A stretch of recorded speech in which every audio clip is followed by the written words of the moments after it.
Calvin, Arminius, or biblical reason, which way do you see God and how he interacts with the human race relative to salvation? This is the Heart of the Matter short show. I'm Shawn McCraney, your host.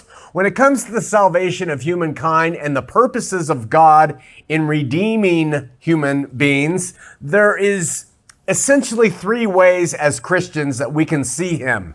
The first way is through the eyes of old John Calvin, kind of a pinched nose guy, kind of tough, kind of put people to death for not believing like he did. In any case, his ways say that from the beginning, God has been in control and aware of everything. Before he created one thing, he knew it all and he's aware of it all.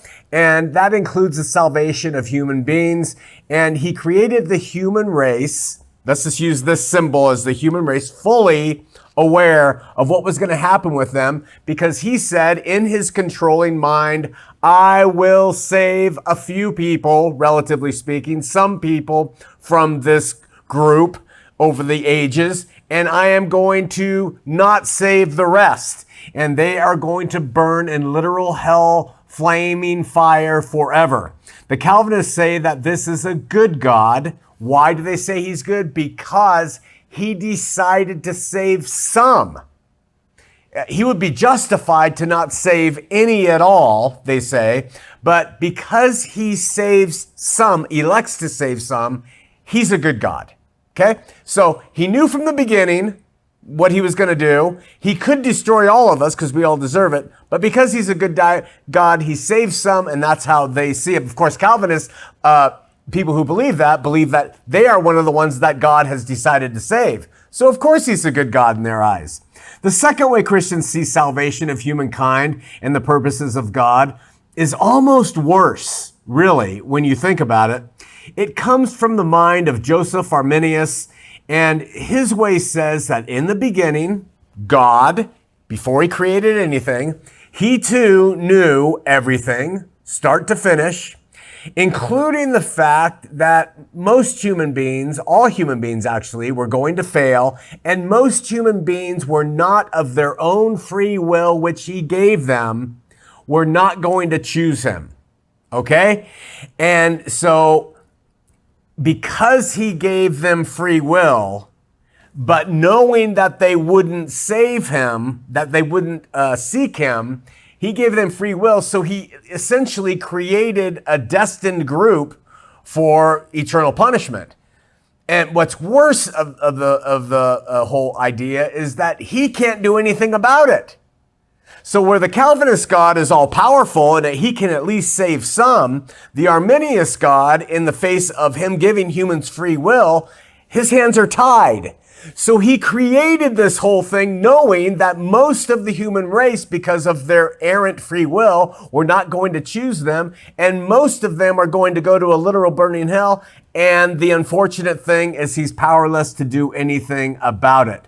And like I said, this version of God and salvation is almost worse than the cold and despotic God of Calvinism, because this God knew from the start, before he created anything, that most were going to go to hell and he wouldn't be able to do anything about it.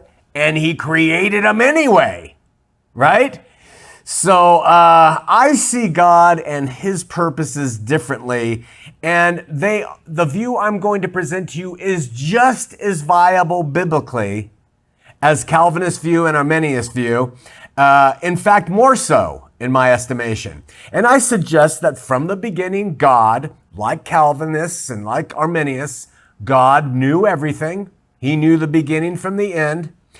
And I believe that he also chose, in the creation of human beings, to give human beings free will. That's why Adam and Eve, they had, before the fall, had the free will to choose.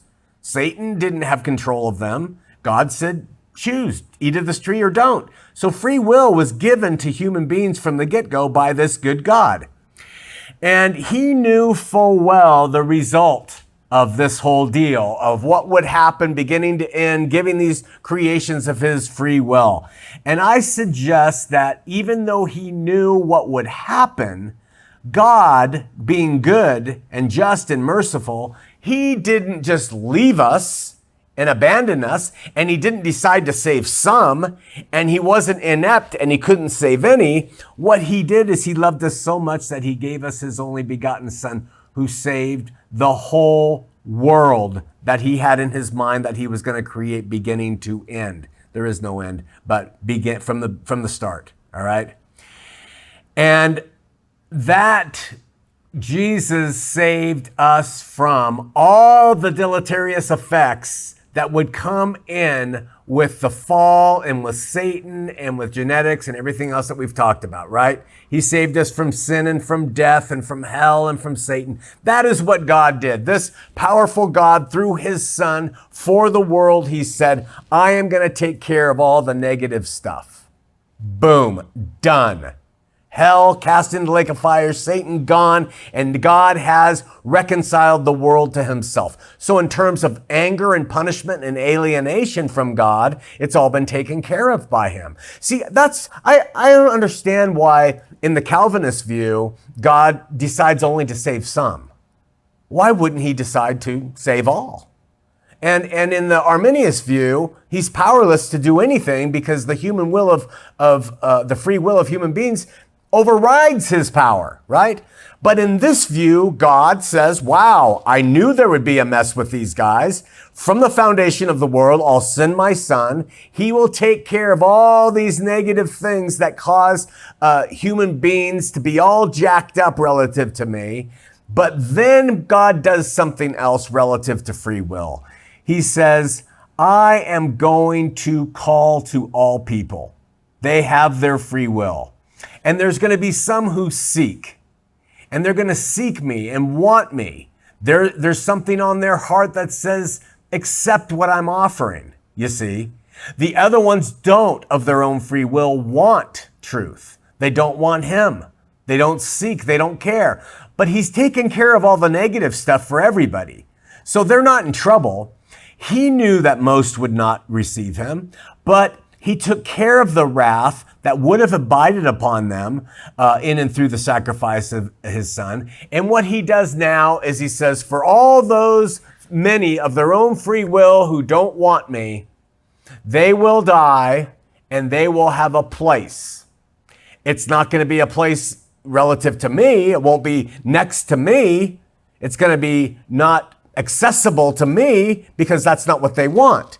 And I'm going to reward them with what they've done in their life, whether it be good or evil. He's a good God. He's just. So, someone doesn't want Jesus in their life. Someone completely disavows him, doesn't seek God in spirit or truth, and they die without him. If they were good parents and they were good citizens and things, God will bless them. He's just. He's fair. And he's not going to punish them because the punishment's been taken care of. So in that view, God is still all-knowing. He is still all-powerful. He's still just. He's still victorious. He's still good. He's still merciful. And he still allows the human race to have their free will to choose him or not, you see.